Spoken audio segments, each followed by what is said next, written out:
네, 청취자 여러분 반갑습니다. 우리 통일기러기 로창현 기자를 모시고 듣는 최근 북녘 소식 오늘 두 번째 시간인데요. 예, 지난번에는 뭐 순환공항, 그다음에 자고 일어나면 변하는 평양 네. 풍경, 그다음에 이제 옥류관 냉면까지 말씀을 예. 들었는데 숙소 이야기도 한번 뭐 들어보고 싶은데요. 네. 주로 어디서 묵으셨는지. 제가 이제 해방산 호텔이라는 곳에 세 번 묵었고요. 그다음에 이제 4차 방북 때는 평양 호텔에 있었는데 해방산 호텔은 해방산 구역이라고 있습니다. 이제 네. 우리로 치면 구 구죠? 같은 개념인데요. 이 두 호텔의 장점이 뭐냐면 일단 최고급 호텔이 아니기 때문에 가격이 좀 저렴하고요. 그리고 제가 제일 중요하게 생각한 것은 대동강하고 바로 붙어 있습니다. 한 블럭, 두 블럭 차이거든요. 그래서 아침 산책을 자유롭게 즐길 수 있습니다. 그게 아주 큰 장점이거든요. 네. 그래서 일부러 그 호텔에 이제 갔는데 이제 해방산 호텔하고 이제 평양 호텔 가격이 좀 궁금하실 거예요. 그 1인 묵을 때는 트윈룸을 다 줍니다. 트윈 베드룸을 주는데 77불, 둘이 묵으면 88불이 이제 정식 가격이에요. 그런데 그 재미있는 것은 제가 두 번째도 해방산 호텔 갔잖아요. 갔는데 이제 마지막 날 이제 돌아올 때 이제 돈을 내잖아요. 근데 이제 얼마입니까 하니까 선생님 이번에 저희 호텔 두 번째 찾아주셨으니까 20% 할인해 드리겠습니다 이러는 거예요. 제가 깜짝 놀랐어요. 제가 요청도 안 했는데 아니 이렇게 해도 되나? 근데 어쨌든 너무 기분 좋잖아요. 야 이거 나 다음엔 여기 안 오려고 그랬는데 그래도 일 없습니다 이러면서 너무 기분이 좋더라고요. 이렇게 알아서 할인을 해서 한 60달러에 이제 하루 장은 셈인데 그래서 이제 3차 방북 때 한 번 더 가고 아무리 저 싸게 해줘도 그렇지 내가 또 다른 호텔에서 경험을 해야겠다 싶어서 4차에는 이제 평양 호텔 갔는데 평양 호텔도 처음에 제가 처음 온 건 아니니까 그 호텔은 처음이지만 좀 할인을 해주더라고요. 그래서 이거 참 왜 이러지 이제 하는 정도로 이제 우리 자본주의 마인드로는 좀 이해가 안 가는 예, 뭐 제가 막 흥정을 해서 깎는 것도 아닌데 호텔을 깎아준다는 게 말이 됩니까? 네, 그런 재밌는 경험을 했는데 이 호텔 역시 아까 자고 일어나면 바뀐다고 그러는데 석 달 만에 갔잖아요 같은 호텔을. 근데 비품도 달라졌어요. 이 목욕 비누 같은 것들이 해방산 브랜드로 바뀌었더라고요. 조그만 것들 있잖아요. 뭐 몸 샴푸, 바디워시 하는 걸 몸 샴푸라고 하는데 네. 이런 이름의 이제 그런 일회용 그런 이제 주방 그 욕제가 그렇게 이제 바뀐 것도 보고 또 이게 카드키로 바뀌더라고요. 전기를 켜고 끄는 게 이 해방산 호텔 같은 경우.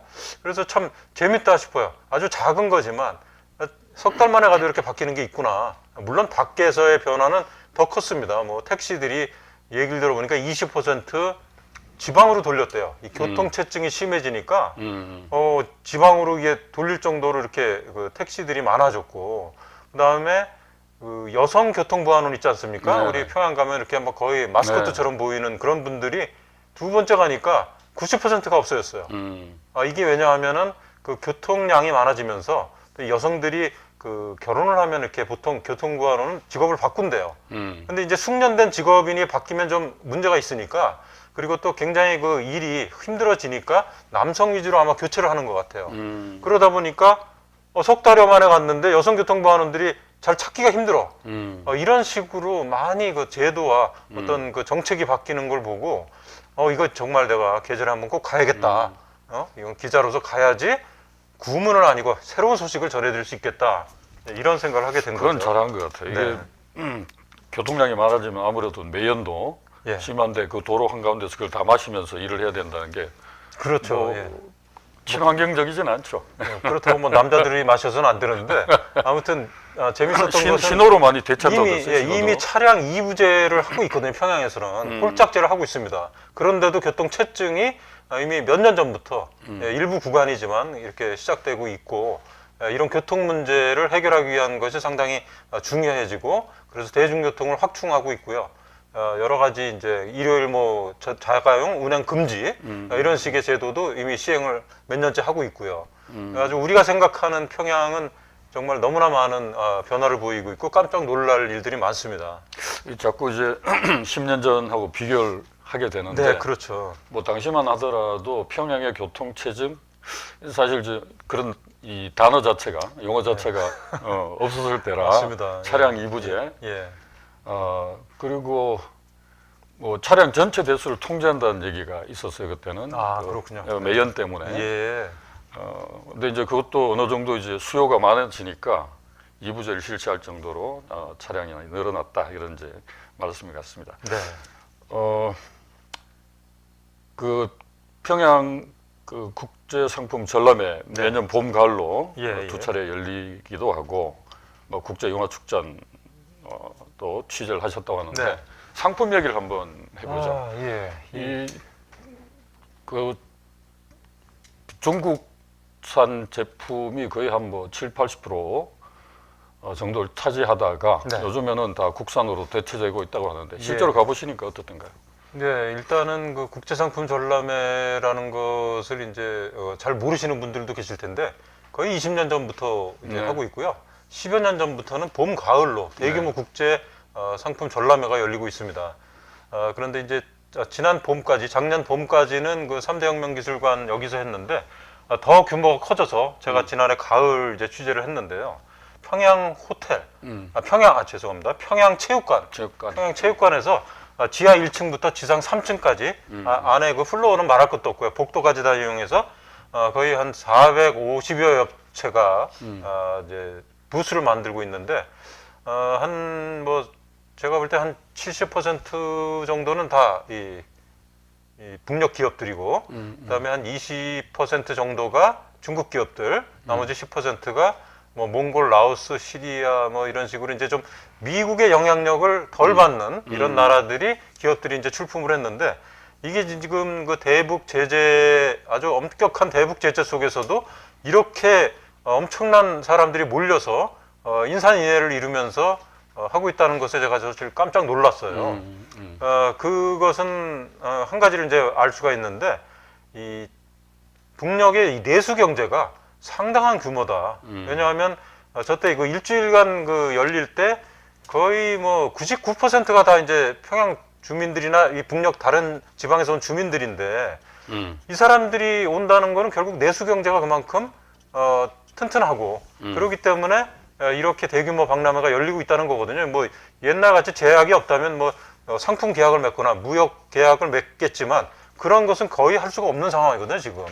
그런데 이렇게 많은 그 사람들이 오는 것을 보고 실제로 거래하는 것을 보고 야, 이거는 뭐 제재가 있어도 안에서 그 돌아가는 경제만으로도 거의 생산이 안 되는 제품들이 없고 자기들이 또 자체 소화를 하고 이런 것을 보면 북에 대한 제재가 왜 효과가 별로 없는지 여기서 입증이 되는 게 아닌가 그런 생각을 제가 했습니다. 그래서 이렇게 사진들을 보시면요. 첫날 개막식에 저렇게 많은 사람들이 있는데 간단하게 이렇게 사진들을 한번 보세요. 여러 가지 뭐 전자제품부터 여러 가지 건강, 특히 약재가 굉장히 많았습니다. 약재. 예. 그리고 뭐 이 치약만 해도 뭐 25종 정도의 아주 다양한 치약이 생산이 돼서 이 남쪽에서도 볼 수 없는 희한한 치약들이 다 있었고요. 진짜 너무나 많은 사람들이 밀려 다녀갖고 제가 야, 이건 무슨 별 세상에 온 것처럼 아주 참 현장에서 그럼 바로 계약을 하거나 구매를 네, 이제 하는 자기들끼리 것도 이제 기업 단위에서 이렇게 나오는 경우도 있잖아요. 네, 그러니까 그렇죠. 그 개별적으로 상품도 사지만 거기서도 이제 이렇게 보고서 단체로 그 대량으로 이제 들여올 수도 있는. 그리고 왜 바깥에는 이렇게 그 평화자동차 있지 않습니까? 네네. 예전에 그 우리 통일교에서 투자한 지금은 완전히 이제 그 국내 맞죠. 예, 네. 국내 자동차 회사가 됐죠. 그런데 사실 저 때 취재하기 전에 그 일부 그 서방 뉴스에서 어떤 게 나왔냐면 뭐 평양의 그 제재 때문에 그 자동차 공장이 문을 닫았다. 뭐 이런 얘기가 있었는데 결국 나중에 가짜 뉴스로 나왔습니다만 저 때 바로 보니까 바깥에요. 이 휘파람 시리즈 네. 5종류 휘파람 시리즈가 이 승용차입니다. 그다음에 뻐꾸기 시리즈, SUV 승합차 시리즈입니다. 이게 5종류, 신규 브랜드가 거의 10개의 차종이 저렇게 이야, 바깥에 전시돼 있었고요.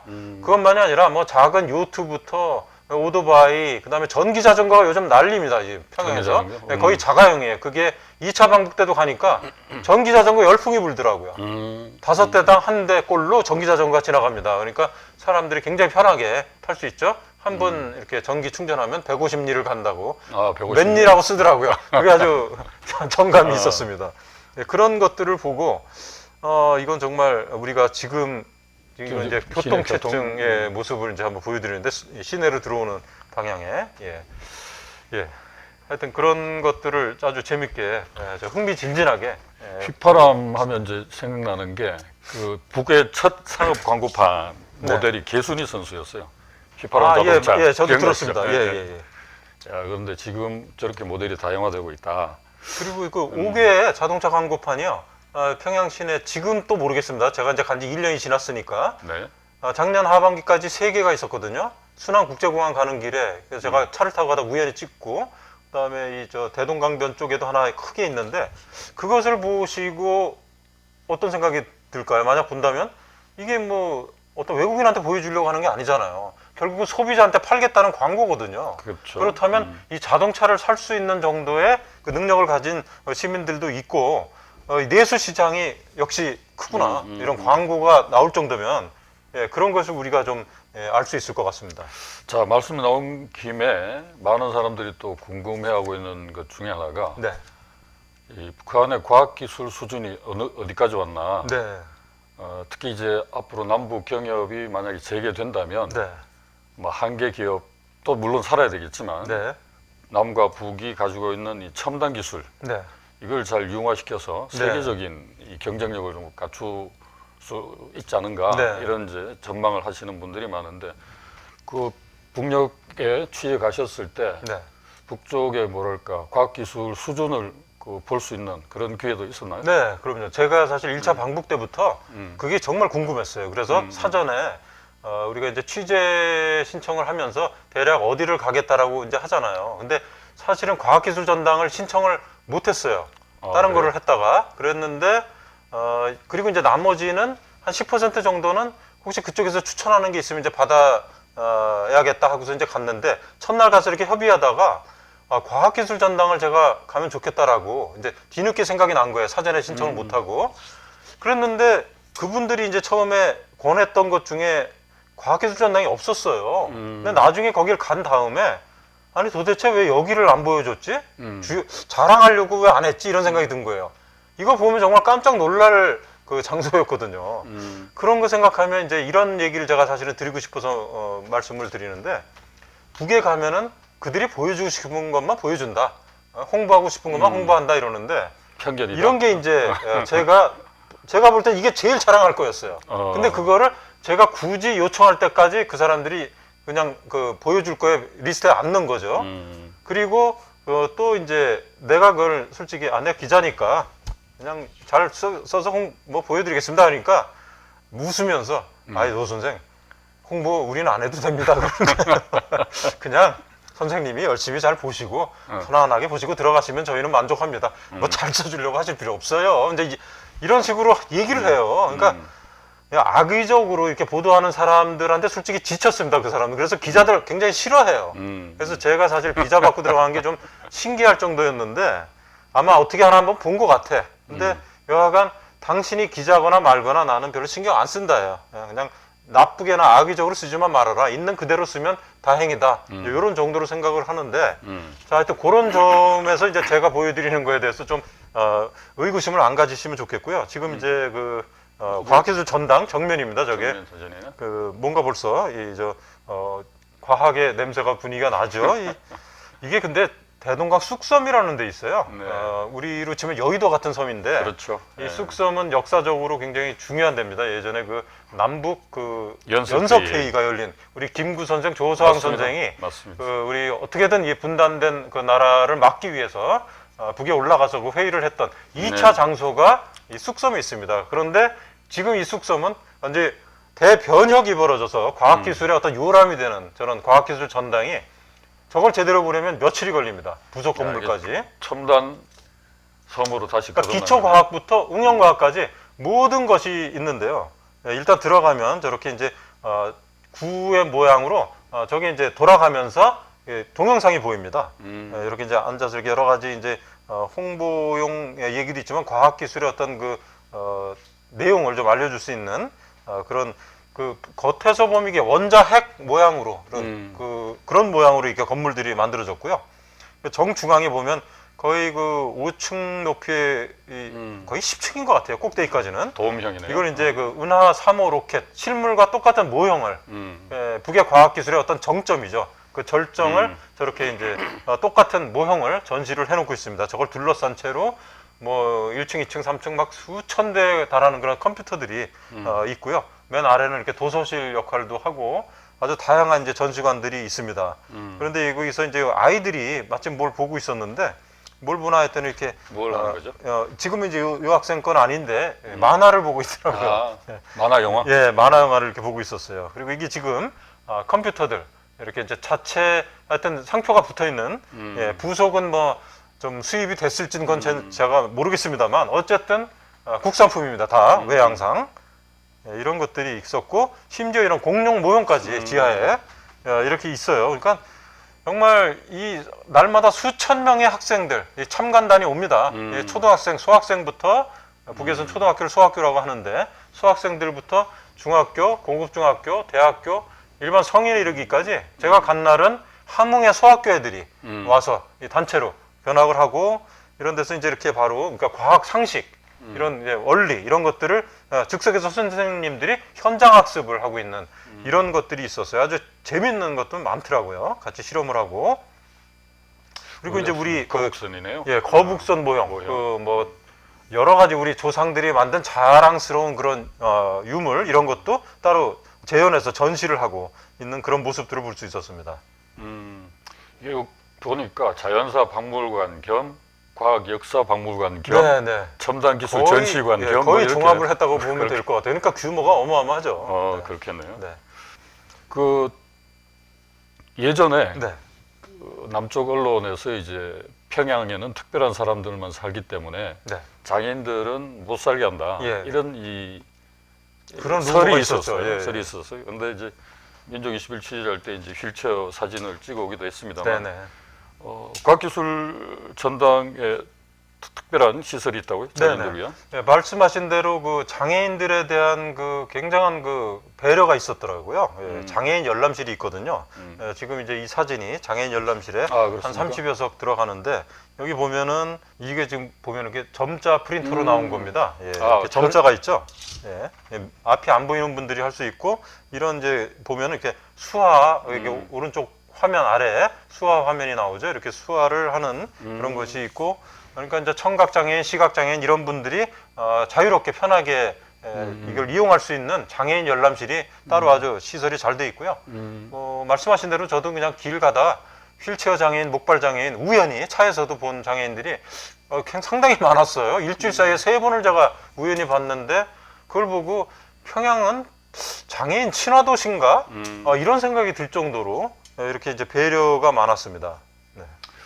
이제 이게 좀 씁쓸한 얘기인데 네. 어쨌든 이 한 핏줄을 나눈 이 동포를 좀 이 비하시키는 그런 편견이죠. 뭐 장애인들을 쫓아낸다든지 네. 뭐 이런 건 이제 이 정확한 사실을 팩트를 알리는 네. 이 우리 노 대표님처럼 기자들의 노력에 의해서 그런 편견은 바로 잡혀야 되는 거죠. 네, 그렇습니다. 자, 그 과학기술 관련해 가지고 이 김일성 종합대학이죠. 종합대학 네. 건너편에 보면 큰 바위돌에 첨단을 돌파하라 이런 구호가 이렇게 새겨져 있는데 최첨단을 돌파하라 이런 네. 얘기요. 예. 뭐 직접 다 돌아보신 건 아니겠지만 어쨌든 자체적으로 이 인공위성과 발사체를 네. 이 만드는 나라가 세계적으로도 몇 나라가 안 된다고 그래요. 대부분은 이제 위성을 만들면 뭐 발사체는 러시아에서 한다든지 뭐 이런 식으로 한다고 하는데 이 북쪽이 도달한 어떤 첨단 기술의 수준 이걸 좀 확인하실 수 있는 기회가 있었는지. 네, 아니 뭐 제가 이제 구체적으로 이게 연구하고 돌아다닌 것은 아니지만 일단 지금 과학기술 전당 그 자체만으로도 벌써 이제 그 수준을 짐작할 수 있고요. 예, 일단은 이 로켓 발사 자체를 할 수 있다라는 건 이제 거의 우리가 지금 구현할 수 있는 과학의 모든 것을 할 수 있다라는 얘기거든요. 예, 그런 것으로 미뤄 볼 때 일단 이 과학기술 전당 자체가 북의 과학의 현 주소를 웅변하는 것이고요. 그래서 이것과 우리 LA의 그 통일운동가 오인동 박사님이 몇 년 전부터 이런 얘기를 하시는데 우리 은하 3호, 북의 은하 로켓과 이제 우리도 위성 발사하느라고 이제 축적된 기술이 있잖아요. 이걸 그렇죠, 힘을 그렇죠. 합쳐서 정말 세계 최고의 어떤 그런 그 로켓, 그 위성 이런 걸 발사하자 이제 이렇게 제안을 하신 것도 있는데 정말 이 비단만이 아니래도 이런 우리가 잘하는 것, 또 북이 잘하는 것을 합치기만 한다면 당장 저는요 수년 안에 G3 정도는 될 수 있지 않을까. 지금 뭐 G10 정도, G4 이게 아니고 G3 정도 될 수 있지 않을까. 네네. 정말 저는 그렇게 기대를 하고 있습니다. 좀 말씀을 듣다 보니까 또 이게 약속한 시간이 다 됐는데 이게 시간이 너무 빨리 갑니다. 예. 그래서 한 번 더 나오셔야 될 것 같아요. 예, 예, 알겠습니다. 예. 아쉽지만 오늘은 여기까지 마무리를 하고 다음 기회에 다시 모시도록 할게요.